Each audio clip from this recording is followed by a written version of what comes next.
I'm Zonke, And I'm Zama. and we're co-founders of The Pack, an all-women's running movement. We established this in 2017, and the idea behind the whole thing was that we wanted to create a safe environment for women to come smash their goals, create a sisterhood, and a place where they feel comfortable and we can all kind of, get together to do something that we all love.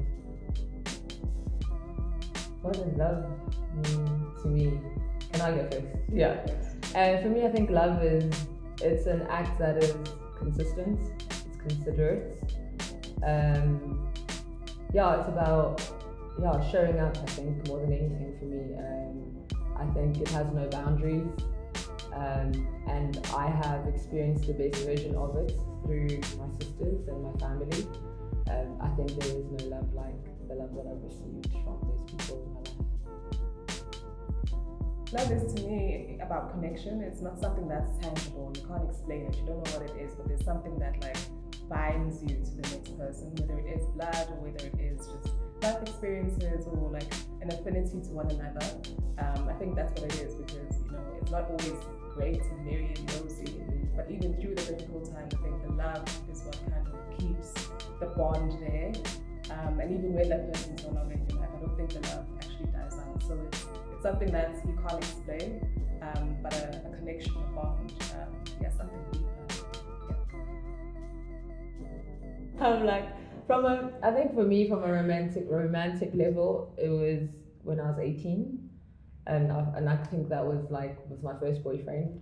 And I always say this, I'm like, if it's one person who taught me how to love, it's that person, because I don't think since that relationship I've ever experienced that kind of love that I did back then, which is scary because it's like you think as you get older the love gets better, but not so much. So yes, that was my first kind of love experience from a relationship perspective. I first fell in love, and I think it's a weird question for me because I always question what romantic love feels like, but I think in every romantic situation it's always felt different. So I think the first time as well when I was 18 with my first relationship, but it was a bit reckless, all over the place, you know what I mean? But I would say it would qualify as love nonetheless. I think the second time I fell in love, it was a steady burning fire. And I think the third time I fell in love, it was more of a friendship, soul connection. I think love feels a lot of different ways. It's love. It's love Nonetheless. The last time I fell in love was, and I guess it's not on a romantic level, but I think the past sort of 2 years, I've fallen in love with myself, I think, more than I ever have been. I've realized the things that I love and the things that I need to nurture in my life, and I've put in work to make those things happen. I love going out, I love having good food, I love, going to the spa, I love all those things. So it's things that I really prioritize in my life and I put forward all the time. And setting the standard for the next person as well, that this is the things that happen around here. So if you're coming, this is what happens. Yeah. So I've fallen in love with myself, I think, a lot more, and embracing that. The last time I fell in love, I guess, would be my current relationship. So I guess that's what it would be. Yeah, that's the last time I fell in love. How do I express my love? I think I'm very out there with my love. My sisters know very well. I think my love language to them is I'm a massive communicator. So it's phone calls every day. It's flowers. It's let's go out for food, because I feel like food is a massive love language. I don't know why it's not somewhere. So I think it's that consistency in communication and just how I show up and doing those things to the people around me, I think I communicate my love through acts of service, and I think it may not be as grand as what you do, but I think consistently showing up, always being there, prioritizing people in my own little way. I think that's how I kind of show my love to people. I think I'm quite dependable, and I think anyone who I know and I love knows I'll always show up for them. So that's me. When I dress up for a date, I wear shoes, because high heels is a dress, a freaking dress, those kind of vibes. For me, not so much. I am in sneakers. that I think it's a big part of how I show up and how I am as a person. So in every way, even if it's dates, wherever I'm going, I think sneakers are a true reflection of who I am. So sneakers all the time. Okay, so my favorite sneakers at the moment, and I'm always in these sneakers, it's like shoes I'm always running in, are the Nike Tempo Next Percent, because they are absolutely amazing. The responsiveness is great, they ultra fast, they like consistent. I say this because I'm like, it doesn't matter what kind of run you're having. If you're having a good day, if you're having a bad day, they're the shoe that you can depend on to actually work. So they're my favorites. Lifestyle wise, it's these. So I like these Nike Blazers. Like I said, I do love like heels, etc. So I like that this heel is stacked, because for me, I feel like you can kind of dress it up. So yeah, those would be my two favorites from a running and lifestyle perspective. Yeah, I think I'm the same. The running shoe, same. I don't think I've ever had a shoe that has I've broken records with this shoe. It's just consistent, like you said. It just feels like heaven on earth. You're literally floating in the clouds with those shoes. So I absolutely love them. It's been a while since I've had a specific shoe that I run in, and I absolutely love that. That is the shoe that I absolutely love.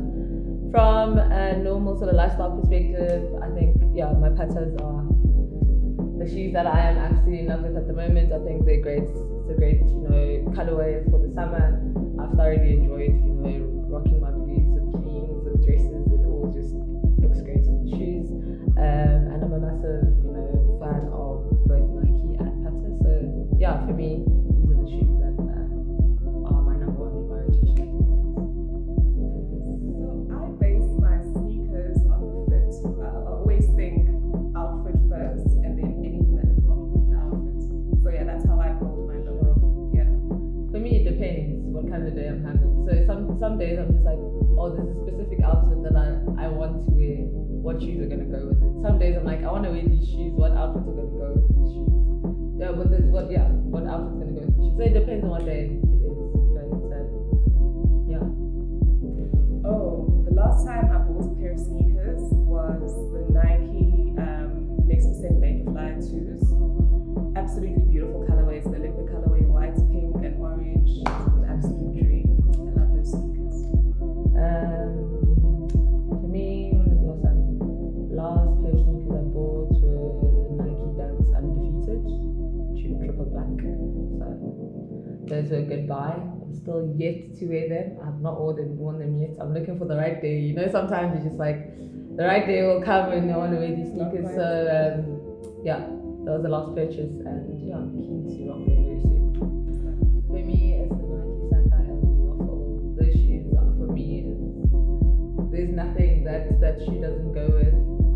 Everyone in my life knows just how much I wear my shoes. Those shoes, like I know I've got a lot of sneakers, but that pair, the two pairs that I have, it's my favorite. There's no way, like that shoe, colorways, orange, pinks, goes with anything, black and white, looks great. So for me, that was one of the best shoes that have come out in recent times.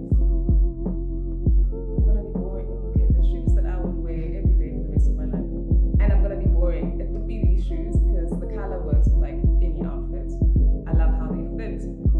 They're super comfortable, and I'm not much of a lifestyle sneaker person, right? So if I were to actually, so I could go with these. I have had buys several times.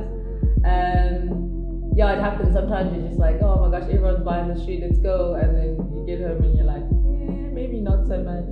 There's actually a pair of shoes that I've actually recently bought that I feel exactly that way about. I can't really say what it is, but let's give it another 2 weeks. Let's see what happens. I've had buyer's remorse, but more so from, and no offense, but like sometimes I'll just like, if I want you to buy me something, I'll say, just buy whatever, right? But then you buy according to your style, and your style's not the same as mine. So they say those shoes, you don't like them. Not that I don't like them, but they're not me. So like, yes, so those shoes, they're nice shoes, but they're you shoes, they're not me shoes. I bought a pair of Nike Spiridons, and it's a nice colorway that no one has. It's a blue colorway. I think it's not worn yet.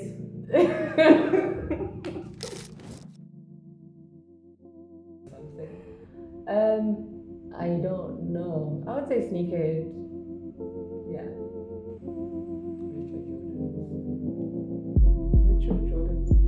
Dead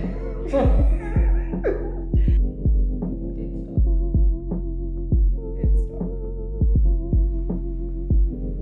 I am a big collab person. I do like a collab, so collab. I'd say OG.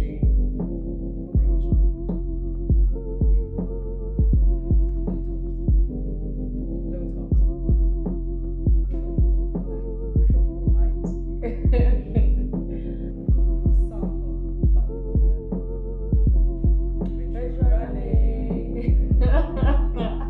Retro Buster, I mean, it's a tricky one for me, but running is life also. None of it's give me zero. Online raffle, you never even get the shoes anyway. And that's what I'm saying. It's maybe just resale. I think I'll queue outside of the store. I think it's better. There's more of a chance than there is with the other two. Anyway, I'm not going to try to pay resale prices because there's no way. Online raffles, that's a scam. So, but you're guaranteed to get the pair with resale. Yeah, but I don't want to pay 2 million for shoes either. But then you're going to wait in the queue. I might. I've had some luck the last few weeks, so let's see. You can get away. That is really tricky. It depends what shoes they are to make that decision. If it's a pair that I really like, of course I'll get the shoes, but I do like to go away, so